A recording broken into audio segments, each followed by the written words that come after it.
the morning show here on Arise News. Joining us now is Okpe with stories trending around the world. Hello, G. Good morning, Dr. Bati. How are you? Yeah, I'm good. I'm good. It's Friday. Thank God it's Friday. And we hope normalcy will return to the streets. Oh, we're praying. Fingers crossed. Fingers crossed, Tundu. Morning, Good morning. OG. How are you? I'm good. How are you? I'm doing okay. Good morning, Rufai. How are you? Hi, Audrey. How are you? How's it going? Doing okay. Thank you. Good to see you again. You too. Yeah. Good morning to you, viewers. We begin What's Trending with reactions to Nigeria's President Muhammadu Buhari's speech on Thursday. In an 11-minute televised address, President Buhari called for an end to the protests, which have led to widespread unrest in the country. He, however, made no direct mention of the shooting of peaceful protesters at the Lekki toll gate in Lagos, which has been blamed on the military. The president also accused the NSAS protesters of being behind the looting and killings in the country in recent years. Well, this has left many Nigerians on social media outraged. Let's take a quick listen to that part of the president's speech before we take some reactions. As a democratic government, we listened to and carefully evaluated the 5-point demands of the protesters. And having accepted them, we immediately scrapped SARS and put measures in place to address the other demands of our youth. On approving the termination of SARS, I already made it clear that it was in line with our commitment to the implementation of extensive police reforms. Sadly, the promptness with which we have acted seemed to have been misconstrued as a sign of weakness and twisted by some for their selfish, unpatriotic interests. The result of this is clear to all observers. Human lives have been lost, acts of sexual violence have been reported, 2 major correctional facilities were attacked and convicts freed, public and private properties completely destroyed or vandalized, the sanctity of the palace of a peacemaker, the Oba of Lagos, has been violated. So-called protesters have invaded an international airport and in the process disrupted the travel plans of fellow Nigerians and our visitors. All this executed in the name of the End SARS protests. Let's take a tweet from author and lawyer Reno Omakri, who wrote, listening again to General Buhari's speech, all I saw was blame. Nothing is ever Buhari's fault. NSAS is a fault of lazy Nigerian youth and not a president that has refused to try rogue cops. Buhari is a poster boy for the saying that when you are lame, you love to blame. As you can see from Reno's tweet, everyone's completely outraged with this speech, especially the part that he talked about the looting and the killings that have occurred after the Lekki toll gate shootings.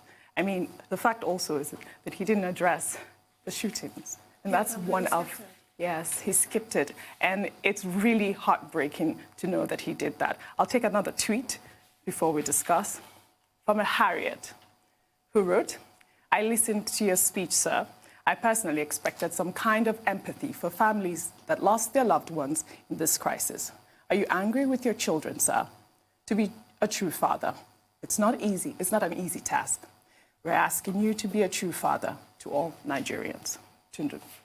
So this is the issue. That last tweet, I completely agree. It's about who exactly is the president's constituency. The whole country is his whole constituency. The president of Nigeria's constituency is the whole country. I am sickened personally by the attack on the palace of the Oba of Lagos. That throne goes back centuries and centuries, but it's not just a powerful king or security forces who lost property, who were attacked, who died in this, the aftermath of the NSAS protests. The Lekki shootings, that is an epoch-defining event. I cannot believe it was glossed over like it did not happen. And we have discussed here several times the limitations of the governor of Lagos. But the president of Nigeria has no such limitations. He's the commander-in-chief. He has the right to prosecute, to investigate, and he should have declared a clear intention to do so. Yes. He should have said, this horrible event happened, and I will bring everybody concerned to book. The only question that has been on the lips of all Nigerians, who gave the order? He is the person who has the most capacity to find out. But Tunde, can we just also emphasize on the fact that that NSAS protest has always been a peaceful protest? The Oba of Lagos's palace was not looted by NSAS protesters. Absolutely not. It's got nothing to do with it. This is the point here. The policemen were not killed by NSAS protesters. So for me, as I said earlier, and I hate to keep repeating myself, why do we have generals as presidents? Your training in your previous occupation will be brought to bear in everything that you do. I have the utmost respect for generals, but not as a president. All we heard was veiled threats and warnings and just a seeming contempt for the execution of a peaceful protest, because that's what it was. The people who attacked peaceful protesters were lumped in with the people who were fighting for a better Nigeria. Right. I was actually somewhat offended by that speech. Right. The only part of the speech that I personally liked was the welfare plans for police officers. That part made sense to me. The rest of it... You know, I like the fact that you raised this welfare plan. I'd like to take my next story before I come to you, Dr. Abati. Okay. Then we can discuss all of them together. We'll take another story.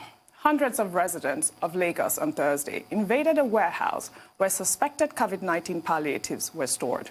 The items were reportedly meant for residents of Festac Okota, but had been withheld in the warehouse probably for several months. Footage circulating on social media showed the residents and security operatives carting away with food supplies. Well, let's take a look. Our food plenty there, plenty. Food plenty. Our food plenty for there. A warehouse of 600 feet by 600 feet, full of COVID-19 products, was discovered today. Look at people struggling to pass.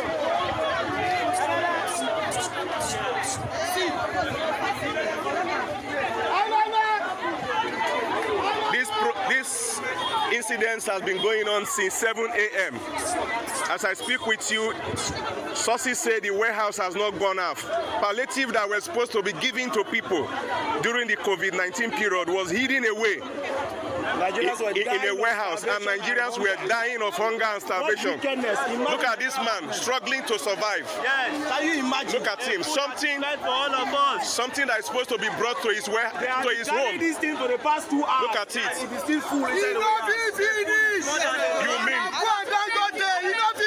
It's fully loaded. The warehouse is fully loaded. Can you imagine? Nigeria has more than enough. Even military too, they carry. Are you seeing them? Now they are. Oh God, Nigeria. Well, me, I've already carried my own, no. We are hungry. This life. We are hungry. We are really hungry. This is not a secret anymore. We are not slaves in this country anymore. We cannot be slaves anymore. We cannot be slaves anymore. You see what is happening? You see people? You see? We are very hungry. We cannot be slaves anymore. We say no. We say no today and forever. Wow. This is so bad. Look at the food is supposed to keep... Well, this has outraged a lot of people on social media, but there were rumors circulating that it was a state-owned, warehouse. But the Lagos state government has come out to debunk it, that it's not a state-owned warehouse. And those palliatives had been stored, and they were supposed to be distributed before the protests started. So they're saying the protests halted. I will start with the president's speech. We have commented at length on it during the headlines today, but just to add a few more points. Now, the first is this. I think the speech is defective more for the omissions.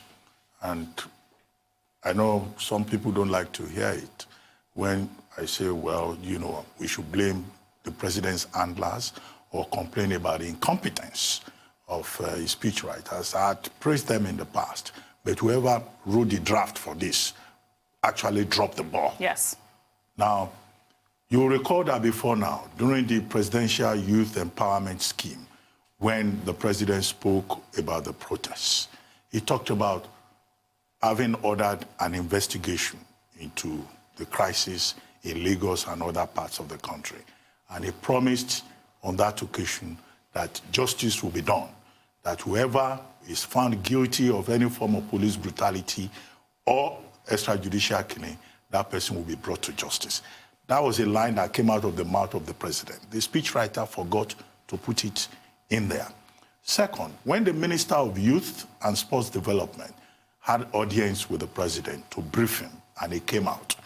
Now, he also told Nigerians that the president identified with the grievances of Nigerians and he could understand where they were coming from, and that government was going to do everything within its powers to address their concerns. Again, that was not played up enough in terms of specific and concrete steps that will be taken by government.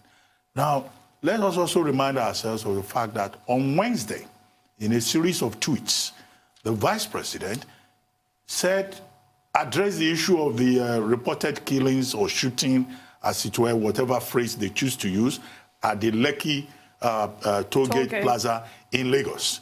And he promised Nigerians that justice will be done, which in a sense is still consistent, or was still consistent with the reported position of the president, right? And in fact, the vice president tweeted that he stands by Lagos. Of course, Lagos is his constituency. Now, all of those previous sentiments were overlooked by whoever put that speech together. Instead, whoever put it together was more interested in advertising what the government had done. And the key point there is this is the best government that has done something about poverty alleviation. However, the second story that you brought about people looting warehouses, not just in Lagos, in other states also. And I've seen comments on Twitter, people saying we should stop saying those people stole those materials from the warehouses, that they merely went there to cut away what belongs to them, which people had decided to hold in stores, and in warehouses without distributing. But as for the explanation that you were trying to point out, the Lagos State government said, look, those materials in the warehouse were donated to the Lagos State government on September 22, and that there were already plans to distribute those materials, and that those materials do not belong alone to the Lagos State government, that Lagos was just supposed to warehouse those things and make available to other states of the Federation, and they provided necessary details. But what is clear, either in Lagos or in Ondo or Oyo, where people attacked warehouses, is, as one gentleman in that video was pointing out, the people are angry, yes, the people are hungry, the people are poor, and this is what you get when you don't take care of the poor. Yes. When, as I argued earlier, there is no enlightened self-interest or enlightened elite consensus to realize that when you do not address the welfare of the people, which is one of the phrases in Section 14, subsection 2 of the Nigerian Constitution, you will create security problems, yes, and then you will create this kind of disruption.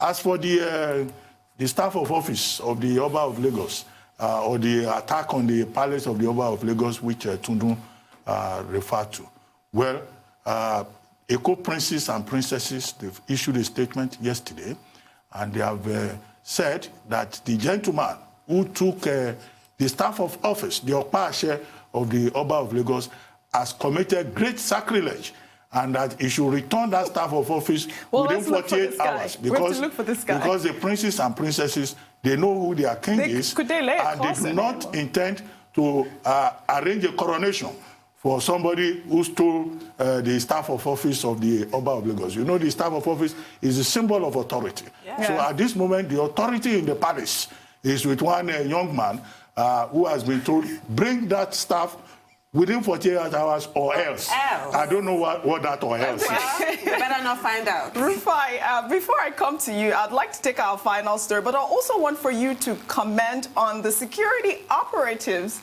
that were there taking those palliatives. Let's take our final story.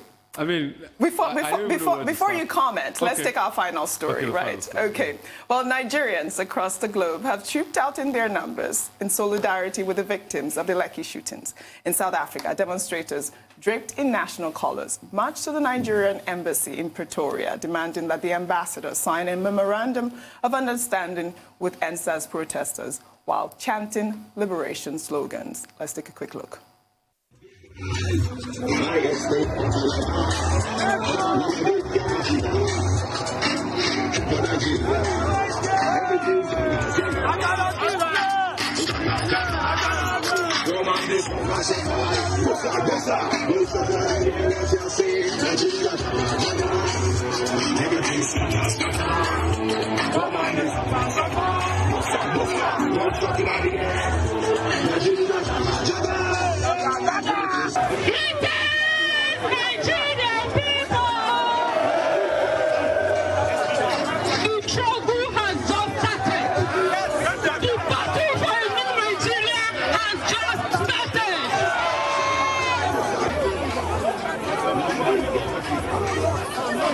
The ambassador is signing the memorandum delivered by Nigerians in South Africa.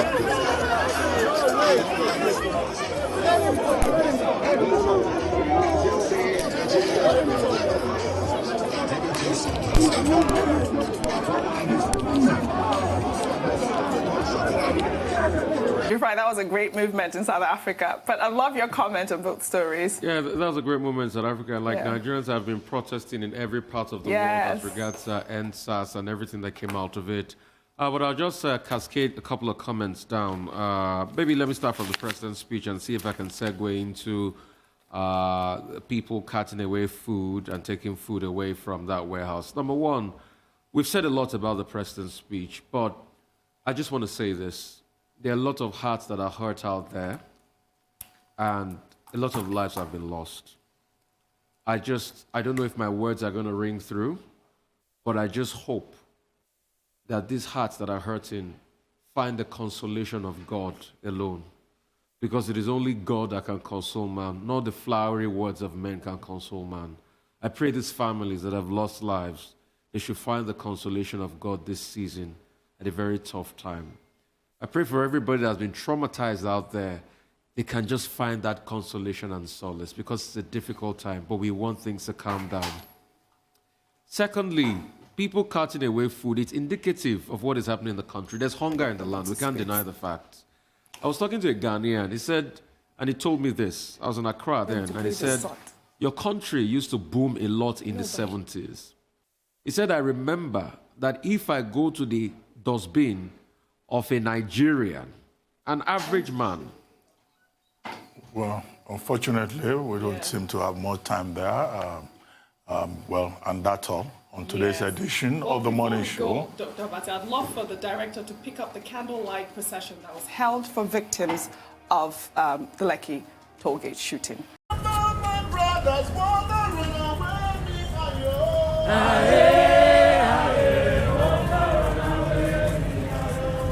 How many people soldiers go kill? Soldiers go kill. How many people soldiers go kill? They go kill us,